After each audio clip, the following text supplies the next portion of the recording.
समस्याएं तो जीवन में आती ही है। कुछ अच्छा करिएगा तो चैलेंजेस आएगा ही।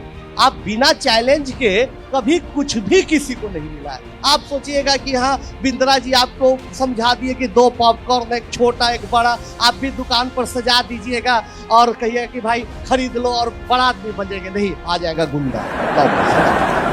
नया नया चैलेंज आएगा, जो सीख के जाइएगा उससे अलग चैलेंज आएगा। बड़ा सोच छोटा करने का मौका ही नहीं देगा। तो जीवन चुनौतियों से भरा हुआ है, इस बात का आप हमेशा ख्याल रखिएगा।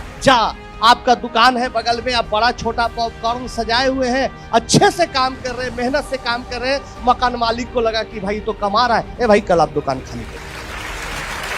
कुछ भी समस्या आ सकती है। जीवन में चुनौतियों के लिए हमेशा तैयार रहनी चाहिए। ये बात भी देखिए, हम अपनी एक्सपीरियंस को बोल रहे, कोई पॉइंट वाइज नहीं बोल रहे, कहानी के जरिए बता रहे। आप उसको समझते नोट करते जाइएगा। तो शशि चैलेंज किया कि ठीक है, 10th पास किया, गवर्नमेंट स्कूल से हमारे पास आया, रात दिन एक करके पढ़ाई किया। बाकी नहीं सर, आप अगर 5 घंटा पढ़ने के लिए कहिएगा तो मैं 10 घंटा पढ़ूंगा। अगर आप 10 घंटा करिएगा पढ़ने के लिए तो मैं सोऊंगा नहीं। हम मेहनत करेंगे सर, आप हमको सुपर 30 में रखिए, हम क्या आ जाए। पढ़ते पढ़ते पढ़ते मेरे दूसरे बैच का लग गया था। पढ़ते पढ़ते मेहनत करते करते इसका IIT में हुआ, खड़गपुर में। मुश्किल से IIT खड़गपुर हुआ। क्यों? क्योंकि इसका रैंक उतना अच्छा नहीं था, इस परिवेश से आता था, उस परिस्थिति से आता था कि इसका बैकग्राउंड पढ़ाई उतनी बड़ी नहीं। लेकिन ये हो गया भाई, IIT गया, वहां भी मेहनत नहीं छोड़ा। क्योंकि लाइफ में जब आप एक कदम आगे बढ़िए तो अगला उसके अगला सोचते रहिए। तो मेहनत करते रहा, इंग्लिश सीखा, प्रोजेक्ट लिखते रहा, करते करते फर्स्ट ईयर में ही इतना अच्छा मार्क्स लाया, IIT खड़गपुर का सारा रिकॉर्ड तोड़ दिया और कंप्यूटर साइंस। फिर मेहनत किया, मेहनत करते करते यूरोप में होने वाले सबसे बड़े यूरोपियन साइंस स्कॉलरशिप कंपटीशन में लाखों लोग पूरे दुनिया से उसमें अप्लाई करते, उसमें शशि अप्लाई किया। आप गूगल आराम से प्रोग्राम के बाद करके शशि नारायण सर्च करिएगा। जब रिजल्ट आया तो मुझे भी विश्वास नहीं था कि क्या मेरा चेला, मेरा स्टूडेंट इतना अच्छा कर देगा। पूरे वर्ल्ड में इसका रैंक 1 था। और आज यही शशि गूगल में लंदन में साइंटिस्ट है, आप देख रहे हैं, और एक ब्रिटिश लेडी से शादी भी कर।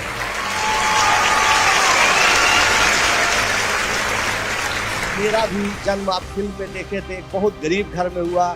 पिताजी पोस्टल एम्प्लॉय थे, कैम्ब्रिज पे जो एडमिशन हुआ था उसकी खबरें बहुत जगह खबरें आई कि भाई आनंद कुमार के पास पैसा नहीं है, उनको मदद कर दीजिए, मदद करिए। कई बड़े बड़े अखबारों में कहीं कोई मदद नहीं। बहुत बार जीवन में ऐसी परिस्थिति आएंगी कि आपको लगेगा कि कहीं से कुछ भी जुगाड़ लग जाता तो बहुत अच्छा होता। फिल्म में आपको एक घटना याद होगी, जो मिनिस्टर साहब ने बुलाया था पैसे के, याद होगी। फिल्म में जितना मिनिस्टर साहब ने अच्छी एक्टिंग की थी उतना तो फिल्म में दिखाया नहीं। मिनिस्टर साहब बोले कि आ जाना, पैसे की जरूरत होगी, आ जाना। हम गए पिताजी के साथ, वैसे ही जनता दरबार लगा हुआ है, पॉलिटिकल बातें चल रही है। बोल रहे हैं मिनिस्टर साहब कि ठीक है मदद करेंगे, सबको आगे बढ़ाते चल जाए। जाति की बात, किस पार्टी को, किस कैंडिडेट को वोट कितना दिया जाए, कितना टिकट दिया जाए, चल रही बात। मुझे बुलाया कि बैठिए, क्या बात है आपके सर, आप भूल गए, आप बोले थे पैसे के लिए आपने बुलाया था। एकदम फिल्मी अंदाज में बोला उन्होंने, बुलाया था। मैं उस हर नौजवान को बुलाता हूँ जो देश के लिए अच्छा काम करता है, जो प्रदेश के लिए अच्छा काम करता है। तूने भी अच्छा काम किया, आपको बुला लिया, बैठिए। मुझे लगा कि ये नेताजी तो भाई पैसा का बात ही नहीं किया, बड़ा चालाक आदमी है। फिर लगा पिताजी बोले कि भाई कान में हो सके बड़े आदमी हैं, भूल गए हो, तुम इनको अच्छे से समझाओ। तुम तो बोले खाली कि बुलाया, कान में बोले। फिर हम कहे प्रणाम सर। बोले अब क्या हुआ? हम कि सर ऐसा है कि आपने बोला था पैसे के चक्कर में। बोला था पैसे के चक्कर में, पैसे के चक्कर में मत पड़ना। अच्छे के लोगों को पैसे के चक्कर में बर्बाद होते देखा है। बड़े बड़े पॉलिटिशियन, IAS IPS जेल चले जाते हैं पैसे के चक्कर में। महात्मा गांधी पैसे के चक्कर में रहते थे, गौतम बुद्ध पैसे के चक्कर में रहते थे। पैसा के चक्कर में मत पड़ो, बैठो। हम कहते हैं ये तो एकदम फिल्म की तरह। जब फिल्म की कहानी लिखी जा रही थी, उस पर रिसर्च हो रहा था, तो हमारे डायरेक्टर थे विकास बहल जी या संजीव दत्ता स्क्रिप्ट राइटर, वो लोग बोलते थे कि भाई ये सब तो आपको फिल्म दिखाएंगे तो सब इसको फिक्शन समझेगा। ऐसा आपका जीवन में कई घटनाएं हैं कि सब पूछे लगेगा कि झूठ हो रहा है, लेकिन वाह क्या बात है, आपको तो और भी कहानी फिल्म की।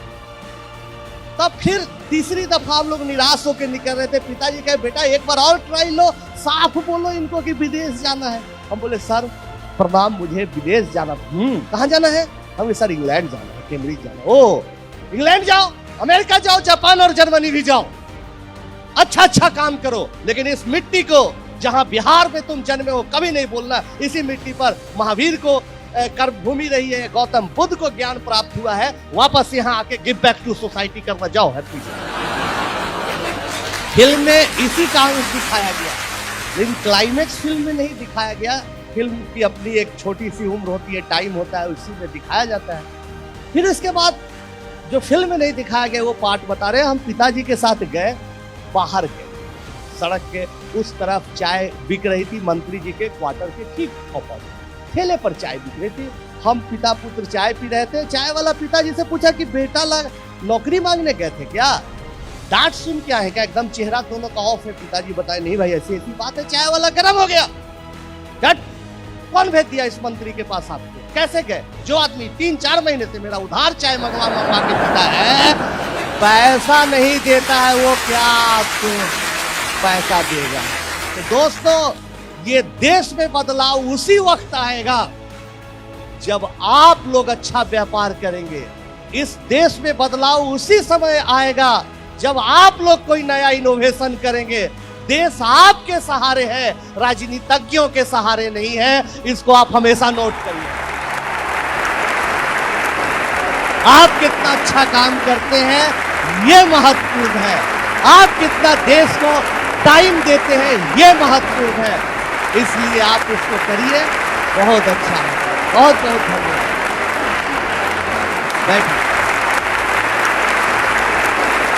फिर उसके बाद क्या हुआ, पिताजी इतने टेंशन में आ गए, इतने टेंशन में आ गए कि उनको लगने लगा कि भाई हम पैसा नहीं दे रहे हैं, बेटा का हवाई जहाज का किराया भी नहीं दे पा रहे हैं। बहुत दुखी रहते थे। हम लोग बार बार समझाते थे, दोस्त जैसे पिता थे कि अरे आप बेकार टेंशन में है, दिल्ली में पढ़ेंगे, पटना में पढ़ेंगे, कुछ अच्छा करेंगे, आप टेंशन नहीं लेंगे। लेकिन एकदम सडन हार्ट अटैक आ गया पिताजी का।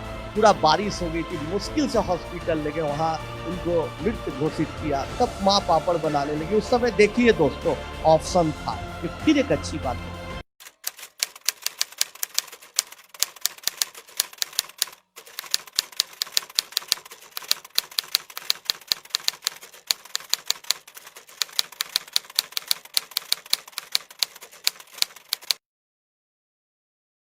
पोस्टल डिपार्टमेंट में पिताजी के जगह पर हमारी नौकरी मिल रही थी। आप लोग जानते हैं अनुकंपा के आधार पर गवर्नमेंट ऑफ इंडिया देती है नौकरी देती है। तो सब लोग कहा कि बेटा तुम पोस्ट ऑफिस में काम कर लो, कुछ लिखा पढ़ी कर का काम कर लो, चिट्ठी बांटने के नहीं, कुछ लिखा पढ़ी का काम दे देंगे और टाइम निकाल के तुम पढ़ लो। लेकिन दोस्तों हम लोगों ने डिसीजन लिया। माँ ने कहा ठीक है बेटा, जो तुम करोगे कहोगे वही हम लोग करेंगे मिलके, कि कभी भी छोटी छोटी चीजों के साथ समझौता मत करो। अगर आप छोटी छोटी चीजों के साथ समझौता कर लेते तो आज पोस्टल डिपार्टमेंट में एक एम्प्लॉय रहते, डाक विभाग में चिट्ठी का लेन देन कुछ करते रहते, भाई काम करते रहते। तो ही हम बता रहे हैं कि हमने सोचा नहीं अच्छा आगे करना है, पढ़ते रहना है। तब कोचिंग सेंटर में पढ़ाने का मौका मिला, वहाँ पर पैसा आने लगा। लोग बोले लगे चलो कोटा में तुमको ले जाते, वहाँ तुमको स्टार के तौर पर लॉन्च करते। क्या फिर एक लोभ आया कि लाखों करोड़ों कमा सकते हैं,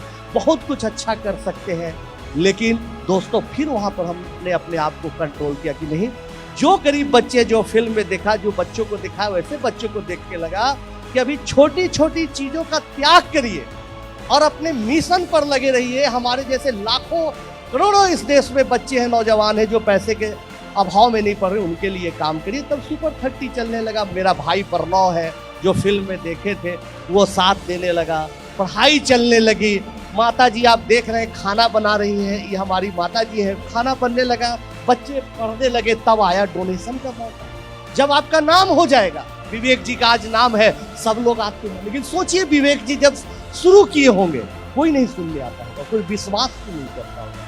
तो कठिनाई उसी समय होती है दोस्तों कि जब आप कोई व्यापार शुरू करिएगा, जब आपका छोटा सा पूंजी, छोटी सी पूंजी से आप काम करिएगा, आप पर जनता यकीन नहीं करेगी, ग्राहक यकीन नहीं करेगा, यकीन बनाना पड़ता है। लेकिन जब रिजल्ट आने लगा, अच्छा होने लगा, तो सब लोग डोनेशन के लिए बोलने लगे। हर आदमी बोला, हर लगभग स्टेट के सीएम बोले, आपके हमारे माननीय मुख्यमंत्री नीतीश जी कई बार डोनेशन के लिए बोला, मनमोहन सिंह जी बोले, मोदी जी बोले, अंबानी जी बोला, महेंद्रा जी बोला।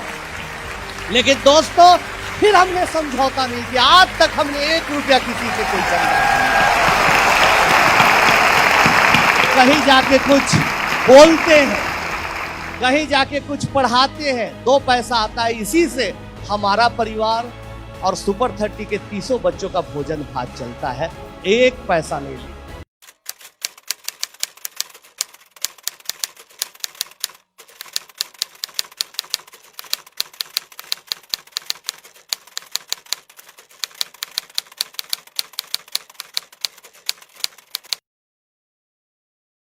आप ईमानदारी के साथ, बर्गर पिज्जा वाला फंडा के साथ, मकान बेचने वाला फंडा के साथ प्रोजेक्ट बना के अपना काम करिएगा, निश्चित तौर पर चलेगा। लेकिन जिंदगी इतनी आसान नहीं है। जो सबसे हिंदी पट्टी क्षेत्र में है, इंग्लिश आपके साउथ में कम है, महाराष्ट्र में कम है, लेकिन हिंदी पट्टी क्षेत्र में है कि जलने वालों की संख्या बहुत ज्यादा है। इस बात से वो ज्यादा दुखी है कि भाई आपका बिजनेस क्यों फल फूल रहा है, उनका क्या कष्ट है मतलब नहीं है। तो बहुत सारे कोचिंग माफिया लग गए पीछे हमारे, भाई पटना कोचिंग एसोसिएशन का मेंबर बन जाओ, चंदा दे दो, इधर तुम ज्यादा फीस लेके पढ़ाओ, ये सुपर 30 का साधु बनने का नाटक छोड़ो। क्या क्या चला फिल्म में, तो आपने एक अटैक देखा, फिर वैसे वैसे 4-5 अटैक हम पर थे। और हमारा सबसे भयानक अटैक था कि हमारा नॉन टीचिंग स्टाफ मुन्ना जब मुझे बचाने गया, तो इसके पेट में यहाँ से यहाँ तक पूरा चाकू से फाड़ दिया गया और 5 दिन तक ये बेहोशी के हालत में था। सब लोग बोल रहे थे पटना मेडिकल कॉलेज में कि छोड़ दो पढ़ाना, छोड़ दो, क्या फायदा इस काम करने से, छोड़ दो। उस समय तो एकदम निराशा हो गई, सब दोस्त परिवार रिलेटिव सब बोल रहा था। डॉक्टर ने अचानक बोले, मैं भी डर गया कि क्या करे नहीं करे, छोड़ ही दे क्या। डॉक्टर ने बोला कि भाई इसको ऑपरेट करना पड़ेगा, बचाना मुश्किल है, हमको कम से कम 5-6 बोतल खून चाहिए। हम बोले खून, मेरे 300 बच्चों हॉस्पिटल में खड़ा था, बोला सर पहले मेरा ब्लड ग्रुप टेस्ट करिए, पहले मेरा ब्लड ग्रुप। तब लगा चाहे कितनी भी कठिनाई हो, कितना भी हमला हो, लेकिन मुझे इन बच्चों के लिए ही काम करना है। तो समस्या आपके पास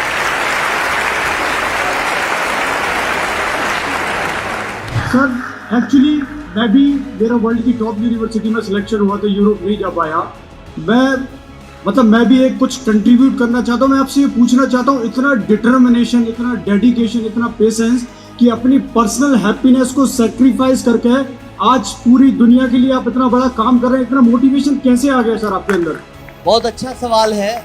बहुत बार हर इंसान को, आपको लगता होगा कि आजकल भी ऐसा हो सकता है कि कभी कभी मुझे भी निराशा होती है। ऐसा नहीं कि कोई आदमी, पहले तो दिमाग में आप ये रख लीजिए, कोई आदमी एकदम एब्सोल्यूट नहीं होता कि जिसको एकदम तकलीफों से लड़ने बहुत महान है, कोई ऐसा नहीं होता, सब नॉर्मल ही होता है। लेकिन मोटिवेशन आने का कई जगहों से आपको कारण खुद खोजना होगा। ऐसा नहीं कि कोई आपको बताएगा या कोई, हर का अलग अलग हो सकता है। हमारे पिताजी जब गुजरे थे तो फिल्म में एक दृश्य दिखाया होगा, आपने देखा होगा कि एक कोट सिलाने गए थे हम। वो अपने कोट को छोटा करवा के इंग्लैंड जाने वक्त हमको एक कोट देने के लिए दर्जी के पास गए थे, हमारी माताजी के साथ। फिल्म में शायद आपको याद है, जब वो कोट सिला गया तो जाना था कैम्ब्रिज, कोट अलमारी में टांग दिया गया। पिताजी कह के अच्छा बेटा जब जाना तो इसको पहन के जाना। हमने कहा कि ठीक है भाई, पहन के जाएंगे। लेकिन पिताजी की मृत्यु हो गई, कोट आज भी टंगा हुआ है। तो जब भी निराशा होती है, जब भी कुछ लगता है कि अब टूट गए, कोई रास्ता नहीं है, तो ही पिताजी द्वारा टांगा हुआ कोट को देखे थे कि पिताजी बोले थे कि जिस दिन तुम कैम्ब्रिज जाओगे, बड़ा आदमी बनोगे, ये कोट को पहन लो। तो आज भी मेरा वो दिन नहीं आया है कि कोट मैं पहन सकूं, इसलिए कभी भी आप हमको कोट में कहीं नहीं देखते होंगे, कोई फोटो में कहीं मैं नहीं जाता हूँ। और मैंने सोचा है कि जिस दिन सच में मुझे लगेगा कि सोसाइटी के लिए कुछ अच्छा काम किया और ऊपर से देख रहे हैं हमारे पिताजी बहुत खुश है, उस दिन मैं जरूर कोट पहनूंगा। कि जब भी निराशा आती है तो सोचता हूँ कि मुझे वो कोट एक दिन जरूर पहनना है, इसलिए निराश नहीं होना है, थकना नहीं है और काम करना है।